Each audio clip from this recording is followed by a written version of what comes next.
ஹாஸ்வால்ட் dilution லா இந்த topic தான் இந்த செஷனில் நம்ம டிஸ்கஸ் பண்ண போகிறோம். இந்த Ostwald dilution law was relates dissociation constant of weak acid. Dissociation constant of the weak acid. Dissociation constant Ka with its degree of dissociation alpha and the concentration C. Household dilution law was relates dissociation constant Ka of the weak acid with its degree of dissociation alpha and the concentration C. Alpha means degree of dissociation. Alpha value find formula is number of moles dissociated divided by number of moles dissociate divided by total number of moles. Total number of moles. Using this formula to find alpha. Alpha means degree of dissociation. Oswald dilution law was explained. We will take the weak acid. Weak acid considered acetic acid. Formula CH3COOH. Next we will write the acetic acid dissociation equation. So acetic acid CH3COOH dissociate to form hydrogen ion and acetate ion. Acetic acid is one of the weak acid to dissociate from H plus ion and the remaining part acetate ion. So next we will write this equation for dissociation constant value. Ka is equal to concentration of the product divided by concentration of the reactant. So product oda concentration la 2 ion present. First one concentration of H plus ion and concentration of acetate ion divided by reactant concentration of the acetic acid. This is called dissociation constant value for weak acid. Acetic acid dissociate equation. Next we will find the degree of dissociation alpha value to consider reactant acetic acid to make the tabular column. Acetic acid and H plus ion product and acetate ion.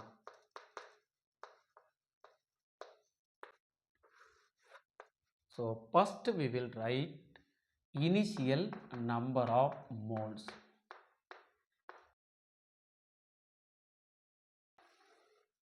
How many moles taken in acetic acid? View the equation, not mention any number. So acetic acid was taken in 1 mole. So acetic acid oda initial mole 1. Number of initial moles in H plus ion and acetate ion. So initial does not carry the reaction. That's why H plus ion and acetate ion not formed. So number of initial moles 0, 0. Next one degree of dissociation of acetic acid. Acetic acid was taken in 1 mole. How many moles are dissociate. Initially we was taken in 1 mole of acetic acid. So 1 mole of acetic acid, alpha amount is dissociate. So dissociate alpha amount is suddenly not form in H plus ion and the acetate ion. So 1 mole of acetic acid is dissociate alpha amount, does not suddenly form in product H plus ion and acetate ion. That why the amount of dissociation in H plus ion and acetate ion 0. So number of moles equilibrium.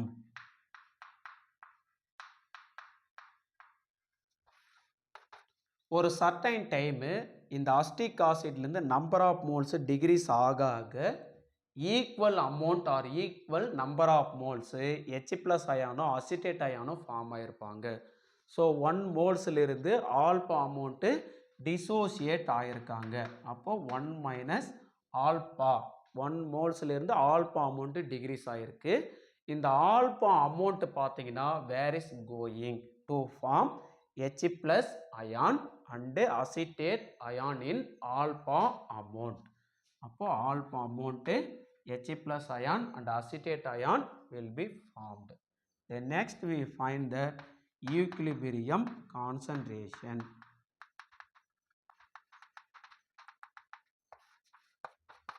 Equilibrium concentration value find பண்ணுறது ரொம்பவே easy.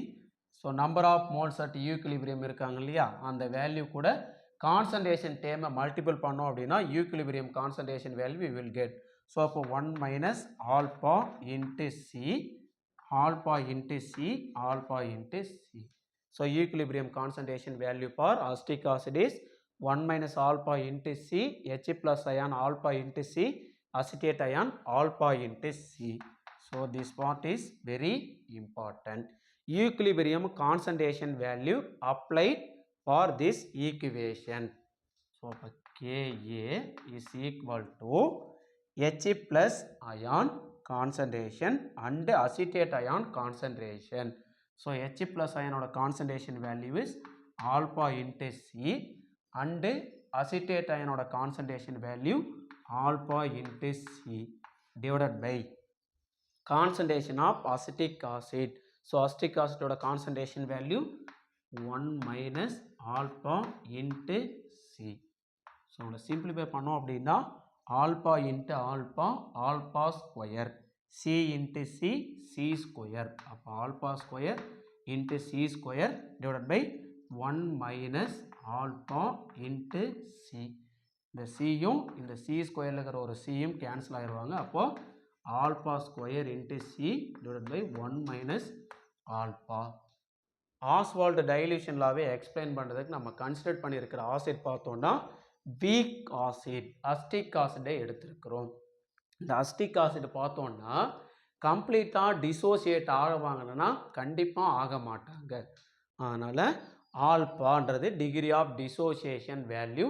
So அதை ஃபர்தராக என்ன பண்ண மாட்டாங்க, கம்ப்ளீட்டாக நமக்கு dissociate ஆகாதனால 1 minus alpha value is equal to 1 அப்படின்னு கன்சிடர் பண்ணணும். ஸோ அப்போது 1 மைனஸ் ஆல்பா ஈக்குவல் டு 1 அப்போ அப்ளை பண்ணோம் அப்படின்னா Ka is equal to alpha square into சின்னு கிடைக்கும். பாருங்க, Ka is equal to alpha square into C. இந்த ஆல்பா தான் நமக்கு டிகிரி ஆஃப் டிசோசியேஷன், அதோட வேல்யூ தான் ஃபைன் பண்ணணும். ஆல்பா ஸ்கொயரை இங்கேயே வச்சுக்கிட்டு சி வந்து லெஃப்ட் ஹேண்ட் சைடு வந்தாங்கன்னா இங்கே மல்டிபிள் இருக்கிறவங்க இங்கே வரும்போது டிவைடடுக்கு வந்துடுவாங்க. பாருங்கள், அந்த பார்ட்டை நான் இங்கே ரைட் பண்ணுறேன். அப்போது alpha square is equal to Ka divided by சின்னு கிடைக்கும். ஆல்பா தான் நமக்கு வேணும், அவங்க தான் டிகிரி ஆஃப் டிசோசியேஷன்.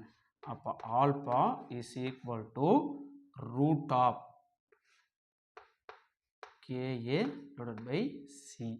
இவங்க தான் அந்த alpha value. Alpha is equal to root of Ka divided by C. Ostwald dilution law was relates dissociation constant Ka of the weak acid with its degree of dissociation alpha and the concentration C. Ka alpha C இந்த 3 டேர்மையும் relate பண்ணுற ஒரு law தான் Ostwald dilution law. கேஏன்றது dissociation constant, alpha degree of dissociation, சின்றது concentration. Ostwald dilution லாவை explain பண்ணுறதுக்கு acetic acid எடுத்தோம். So acetic acid one of the weak acid dissociate ஆகிட்டு H ப்ளஸ் அயான் அசிட்டேட் அயானாக ஃபார்ம் ஆகுறாங்க. Dissociation constant value K A write பண்ண போகிறோம். ப்ராடக்டோட கான்சன்ட்ரேஷன் டிவைடட் பை ரியாக்டன்ட்டோட கான்சன்ட்ரேஷன். ப்ராடக்டில் H plus ion and acetate அயானோட கான்சன்ட்ரேஷன் டிவைடட் பை ரியாக்டன்ட்டில் acetic acid concentration. K A value fine பண்ணிட்டோம். Next degree of dissociation alpha, அது ஃபைன் பண்ணுறதுக்கு பார்த்தோம் அப்படின்னா அஸ்டிக் ஆசிட் 1 மோல்ஸ் நம்ம எடுத்துருக்கிறோம். Reactant product H plus and acetate ion form ஆகுறாங்க. பாருங்கள், acetic acid reactant H plus acetate ion product. Initial number of moles, இனிஷியலில் அஸ்டிக் ஆசிட் எவ்வளோ நம்ம எடுத்துக்கிட்டோம், நம்பர் எதுவும் மென்ஷன் பண்ணல, 1 மோல்ஸ் நம்ம எடுத்துருக்கிறோம். 1 மோல்ஸ் அஸ்டிக் ஆசிட் எடுத்துக்கிட்டோம். ப்ராடக்ட் அப்போ இனிஷியலில் ஃபார்ம் ஆகிருப்பாங்கன்னா ஃபார்ம் ஆகிருக்க மாட்டாங்க, ரியாக்ஷனே அங்கே ஃபார்ம் ஆகலை. அதனால் இனிஷியலில் H ப்ளஸ் அண்ட் அசிட்டேட் அயனோட concentration 0 degree of dissociation of acetic acid. So 1 mole acetic ஆசிட்லேருந்து ஹவு மச் அமௌண்ட் வந்து டிசோசியேட் ஆகிருக்காங்க அப்படின்னு பார்த்தோன்னா ஆல்பா அமௌண்ட்.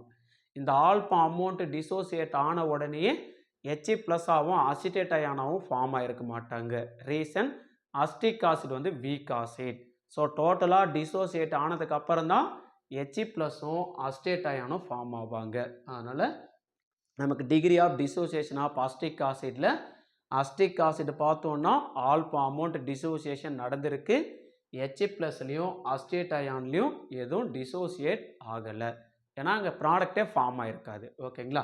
அடுத்து ஈக்குலிபிரியம் நம்பர் ஆஃப் மோல்ஸை பார்த்தோன்னா அஸ்டிக் ஆசிட் 1 மோல்ஸ்லேருந்து ஆல்பா அமௌண்ட்டு குறைஞ்சிருக்காங்க. இந்த alpha amount where is going அப்படின்றத ஃபைன் பண்ணுறது தான் ஈக்குலிபிரியம் நம்பர் ஆஃப் மோல்ஸ்.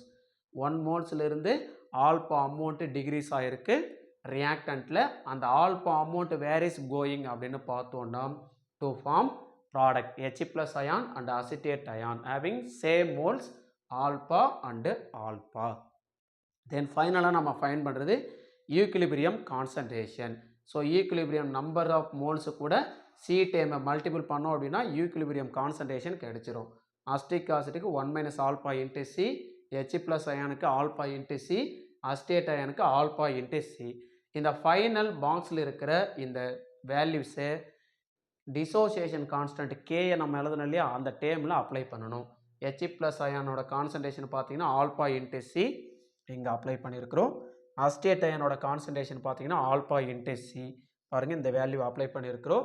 அதுக்கப்புறம் அஸ்டிக் ஆசிடோட concentration 1 minus alpha into C இங்கே அப்ளை பண்ணியிருக்குது. ஆல்பாவும் மல்டிபிள் பண்ணால் ஆல்பா ஸ்கொயர், சிஏ மல்டிபிள் பண்ணால் சி ஸ்கொயர். அப்போ alpha square C square divide by 1 minus alpha into C. C ஸ்கொயரில் இருக்கிற ஒரு சி கீழே இருக்கிற சியும் cancel ஆகிட்டாங்கன்னா alpha square into C divide by 1 minus ஆல்பான்னு கிடைக்கும்.